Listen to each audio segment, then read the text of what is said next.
আলাইকুম। আবৃত্তি করছি কবি সুকুমার রায়ের রচিত জীবনের হিসাব কবিতাটি।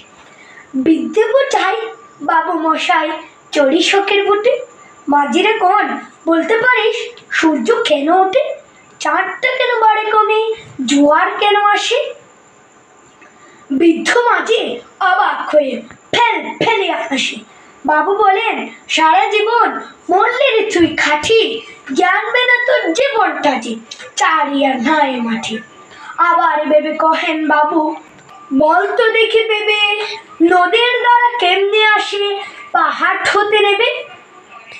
বল তো কেন লবণ পোড়া সাগর ভরা পানি? মাঝি সে কই, আরে মশাই ও তো কি আর জানি।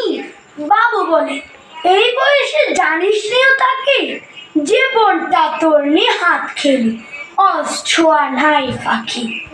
খানিক বাদে কহেন বাবু, বল তোর বুড়ো কেন এমন নীল দেখা যায় আকাশের ওই চুড়ো?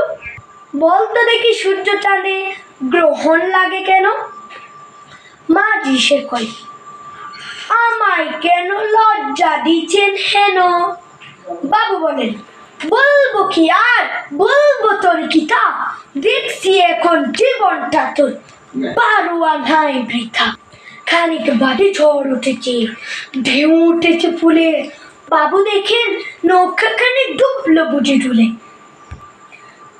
মাঝিরে কোন এ কি আপদ, ওরে ও ভাই মাঝি, ডুবলো নাকি নৌকো এবার, মরবো নাকি আজি? মাঝি শুধাই, সাঁতার জানো? মাথা নাড়েন বাবু। মূর্খ মাঝি বলেন, মশাই এখন কেন কাবু?